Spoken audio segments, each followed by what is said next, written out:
विनाश काले विपरीत बुद्धि। रिटेल ट्रेडर का यही कहानी होती है स्टॉक मार्केट में।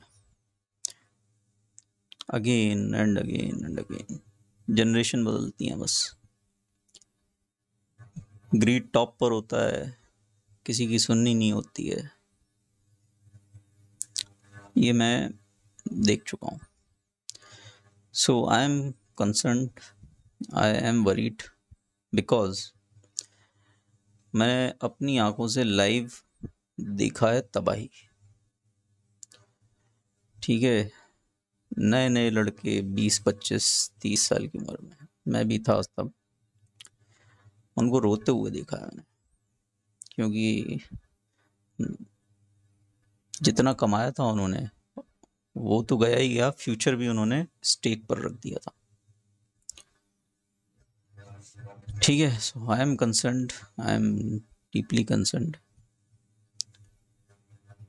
बहुत लोगों की लाइफ टाइम सेविंग्स स्टेक पर हैं, बहुत बहुत फैमिलीज स्टेक पर हैं। स्पेशली वो लोग जिन्होंने कोविड लॉकडाउन में घर बैठे अकाउंट खोले हैं। उन्हें कोई आइडिया नहीं है स्टॉक मार्केट क्या चीज़ है। ठीक है, अवेयरनेस ला रहे होंगे, पढ़ रहे होंगे सब, बट बिकॉज मार्केट ने क्विक इजी मनी दी है तो आई डोंट थिंक किसी ने ज़्यादा कुछ सीखा होगा या कॉन्ट्रा कुछ सोचा होगा कि भाई इसका अपोजिट हुआ तो क्या। क्योंकि देखा ही नहीं तो फिर क्यों सोचना। सो ये सब लोग स्टेक पर हैं और आई एम कंसर्न्ड। ठीक है, इसीलिए मैं आजकल वीडियोस बना रहा हूँ और वार्निंग दे रहा हूँ और मैं उस पर लाइक शेयर ये सब मांग रहा हूँ to save them. I don't need people. ठीक है, people need me, people need awareness, people need anybody who can guide them के विद बेसिक्स के मार्केट के वैल्यूएशंस तो देखो क्या कर रहे हो। सिर्फ टीवी मीडिया हर जगह सुन रहे हैं बाय बाय बाय, और रोज हरा हरा दिखता है तो बाय कर रहे हैं बस। तो हम जितने लोगों को बचा सकें, एक छोटा सा एफर्ट मैं कर रहा हूँ, तो जितने लोगों को बचा सकें हमको बचाना चाहिए। क्योंकि इसके रिजल्ट्स डैमेजिंग होते हैं लाइफ टाइम। मैं कुछ स्टोरीज बताऊंगा पर्सनली जो मेरे दोस्त कलीग्स रहे थे उस टाइम पर। 2007-8 पर हमने साथ में अपने ट्रेडिंग अकाउंट खोले थे, साथ में मतलब डिस्कस करते थे मार्केट, है ना। उस समय यूट्यूब वगैरह तो यूज़ नहीं करते थे, व्हाट्सएप होता नहीं था, तो money control message board MMB उस समय एक फोरम था जहाँ डिस्कस करते थे हम। और तो MMB पर, मनी कंट्रोल मैसेज बोर्ड पर, एक शर्मा जी हुआ करते थे। ठीक है, पूरा नाम तो मुझे अब नहीं याद, मैं भूल गया, बट वो वेटरन थे, मतलब मार्केट के, मतलब उनकी एज भी शायद 60s में होगी। तो वो 2007 में वार्न करते थे, ठीक है, कि मार्केट बहुत महंगा है, बफेट इंडिकेटर देखो, वैल्यूएशन देखो, ये सब। और मनी कंट्रोल तब भरा हुआ था, India growth story, zero chance of recession, booming economy, सब कुछ, एवरीथिंग ग्रीन, ऑल नेगेटिव्स जो भी थे वो सब वो ट्रैश में डाल दिए जाते थे। तो ऐसा माहौल था तब। तो उस समय वो इकलौते बंदे थे, और भी कुछ होंगे याद नहीं है, बट वो डेली आते थे MMB पे और कुछ तो नॉलेज का पोस्ट डाल के चले जाते थे कि भाई मार्केट बड़ा महंगा है। कोई उनसे कुछ पूछे तो रिप्लाई करते थे, बट उनको इतना ट्रोल किया था, इतना ट्रोल किया था। मैं तो सिर्फ ऑब्जर्व करता था, बट मैं देखता था कि मतलब मेरे को याद है उन्होंने बफेट इंडिकेटर सिखाया था। तो Buffett indicator is market capital, market cap versus GDP divided by GDP, उसका रेशियो होता है। ठीक है, बफेट इंडिकेटर गूगल कर सकते हो, मिल जाएगा। तो वो बता दे वो तो जैसे ही वो पोस्ट करते थे अगले दिन मार्केट 2% गैप अप ओपन और 5% क्लोजिंग या जो भी है ग्रीन क्लोजिंग। तो पब्लिक आती थी, क्यों शर्मा जी क्या हुआ, बफेट बफेट इंडिकेटर क्या हुआ, हाँ क्या आपको कुछ नहीं आता शर्मा जी, आप वापस स्कूल में जाओ पढ़ाई वढ़ाई करो, कहाँ लगे हो शर्मा जी। और ये कमेंट कौन करते थे, यही 20-25 साल के लौंडे जो साला 10-10 हज़ार रुपये लेके आते थे मार्केट में। तो सीरियसली नहीं लिया उनको किसी ने। वो 2008 में बहुत लोग मतलब मैं किसी का नाम नहीं ले रहा बट एक रेफरेंस देता हूँ, लोग बाय कर रहे थे। जब मार्केट गिरना शुरू हुआ तो लॉस बुक करना तो आता नहीं है। कैसे लॉस बुक करना, बहुत मुश्किल काम है भाई साहब। ठीक है, लेट्स टॉक प्रैक्टिकली, जो रियलिटी उस पर बात करो। प्रवचन और ज्ञान कोई भी दे देगा, लॉस बुक करना एक नए खिलाड़ी के लिए ऑलमोस्ट इम्पॉसिबल हो जाता है। ठीक है, क्योंकि उसके पास कैपिटल होता है, वो फिर एवरेज करना शुरू करता है। एक बंदा है जिसको मैं पर्सनली जानता हूँ, वो शायद रिलायंस कम्युनिकेशन में one of the biggest share holder होगा आज की डेट में, क्योंकि वो 500-600 से 10 रुपए के लेवल तक, 5 रुपए के लेवल तक भर भर के उसने बाय किया और उसका एवरेज 20-22 के आसपास है, 20-22 समथिंग। और इतने शेयर्स खरीद के बैठा है कि अगर रिलायंस कम्युनिकेशन 30 भी आ जाए ना तो उसकी 7 पीढ़ियां तर जाएंगी। इतना बड़ा शेयर होल्डर बन गया है, क्योंकि उसने मैं सिर्फ एक इसकी बात नहीं कर रहा स्टॉक की, उसने सुजलॉन, इस तरह के बहुत सारे स्टॉक, इवन जो लार्ज कैप्स थे 2008 में, कुछ महीनों में, 4-6 महीनों में 1/3 1/4 हो गए थे लार्ज कैप स्टॉक्स। ठीक है, ये तो मैं, Reliance communication was blue chip, उस समय मजाक नहीं था। सुजलॉन वॉज उभरता हुआ सितारा, मोनोपोली थी उसकी विंड एनर्जी में। ठीक है, इस तरह के बहुत स्टॉक्स के बारे में आज बात होती है। तो ये हालत है। उसने अपने एसेट्स बेच के, जब रिलायंस कम्युनिकेशन 100 के नीचे आया, उसने सोचा चलो मैं, मेरे पास कुछ ज़मीन पड़ी हुई है, मैं वो बेच के इसमें 100 के नीचे तो इन्वेस्ट करता हूँ, 200 एक बार भी 150-200 आएगा मैं निकल जाऊंगा लॉस बुक करके। लेकिन वो 150-200 आना दूर, आज शायद रिलायंस कम्युनिकेशन की वैल्यू 1 रुपये या 2 रुपये ऐसे कुछ होगी। Same with many other stocks, Suzlon, Jaiprakash Associates, blue chips यार। आज जैसे अदानी भाग रहा है ना, उस समय रिलायंस जो एडीएजी ग्रुप की कंपनी थी अनिल अंबानी की, रिलायंस कैपिटल, रिलायंस इंफ्रा, जैसे अदानी एंटरप्राइजेज 150 से 150 से 2700 कुछ आ गया है।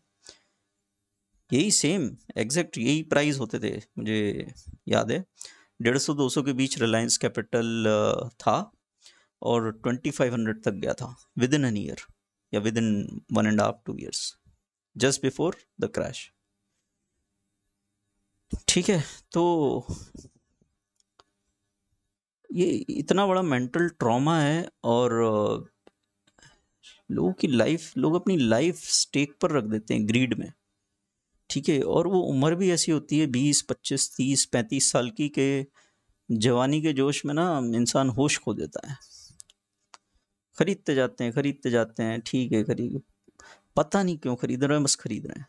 अब बफेट इंडिकेटर जो हमें शर्मा जी एग्जाम्पल देते थे, उसका यूज़ करते मजाक उड़ाते थे कि बफेट तो खुद इन्वेस्ट करते हैं, तुम क्या बफेट हमको सिखा रहे हो।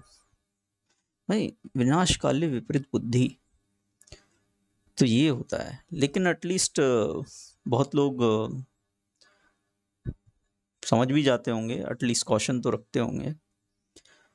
तो वही मैं एफर्ट कर रहा हूँ, और मैं एक्चुअली दिखा भी देता हूँ बफेट इंडिकेटर मेरे पास, कुछ लास्ट वीक मैंने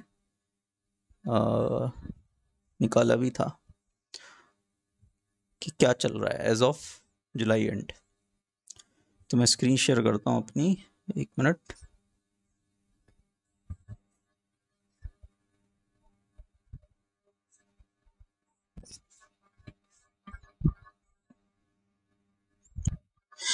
ये देखो, ठीक है, ये 1950 से डेटा है 2020 तक। बफेट इंडिकेटर के बारे में पढ़ लो। ये सिंपल स्टॉक मार्केट कैपिटलाइजेशन क्या है, उसको डिवाइड करके उस कंट्री का जीडीपी क्या है। ठीक है, तो ये यूएस मार्केट का बफेट इंडिकेटर है बेसिकली। और जो लोग बोलते हैं कि हम यूएस क्यों देखें, हम तो इंडिया देखेंगे, तो भैया 2007 में भी लोग ऐसे ही फेंकते थे लंबी लंबी। ठीक है, 0% रिसेशन। मुझे बताओ, inflation was a problem in US, India में तो नहीं था, लेकिन इंडिया में आ गया ना, आ गया कि नहीं आ गया। तो बाद में ये जो पॉलिटिशियंस हैं इंडिया में, ये बोल देंगे कि नहीं ये हमारी हमारी थोड़ी गलती है, तो इम्पोर्टेड रिसेशन है, इम्पोर्टेड इन्फ्लेशन है, वहाँ यूएस रशिया लड़ गए, उसमें हम क्या करें यार, पूरी दुनिया परेशान है, तो अब हम भी परेशान हो गए। लेकिन भाई साहब, इस सब में पब्लिक का पैसा तो डूब गया ना। ठीक है, और आइडियली देखा जाए तो पब्लिक को ब्लेम करना बनता भी है। तुम एडल्ट हो, 18+ हो, तुमको डिसीजन लेना चाहिए खुद अपना, क्यों फंस रहे हो। ठीक है, nobody can blame politicians, है ना, क्योंकि सब आप अपनी ग्रीड में, विनाशकाले विपरीत बुद्धि आपकी हुई थी, तो आप किसी को ब्लेम करने लायक नहीं रहते हो, या तो लीगली भी या कैसे भी, मॉरल ग्राउंड्स पे भी। ठीक है, बट लोग करते हैं, और ये दिस इज फैक्ट कि लोग ये गलती करते हैं, और उनको वो गलती करने से कोई रोक सके ऐसे इतना इंटरेस्ट किसी को होता नहीं है। ठीक है, बट मैंने बहुत तबाही देखी है लिटरली। आज भी लोग उसका जो असर है ना, स्टॉक मार्केट बहुत बदनाम है यार, ऐसे ही नहीं है। ठीक है, तो एनीवेज बफेट इंडिकेटर के बारे में बता रहा था मैं। तो ये वो पीरियड था 2007-8, ये लॉन्ग टर्म ट्रेंड लाइन है इसकी, और इस समय बफेट इंडिकेटर यहाँ पर था। अभी ज़रा सिचुएशन देखो, ये 2000.com बस्ट, बफेट इंडिकेटर जो market capitalisation divided by GDP, ये 150% के आसपास था। ठीक है, 2000 में, 2000 रिसेशन के पहले, 2007 में ये 125% के आसपास था। आज की डेट में देखो भाई साहब, ठीक है, लास्ट ईयर अक्टूबर की बात है, ये 210% क्रॉस कर गया था, 210%। तो जब मैं बोलता हूँ ना कि ये स्टॉक मार्केट महंगा है, तो ये ना सिर्फ महंगा है, बल्कि जो पुराने वाले महंगे थे ना, उनका बाप है। इसको हल्के में मत लो, इसको मजाक में मत लो कि भैया बफेट तो खुद इन्वेस्टर है, तुम हमें क्यों रोक रहे हो। मैं बताता हूँ वॉरेन बफेट कैसे बने। ये जो पीरियड था 1970s से लेके 1990s वाला डेकेड, उस समय वैल्यूएशंस जो थे स्टॉक मार्केट के, वो बहुत कम थे। यहाँ पे देखो, market cap to GDP less than 50% for decades. यहाँ पे बफेट ने इन्वेस्ट किया, इन्वेस्ट करते रहे। ठीक है,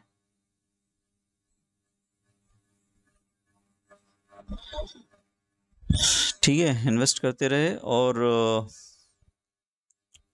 फिर मार्केट ने उन्हें रिवॉर्ड किया। और जब भी ये बफेट इंडिकेटर अगर बफेट ने निकाला है, तो क्या यहाँ पे उन्होंने अपना इन्वेस्टमेंट रीशफल नहीं किया होगा, रिस्क ऑफ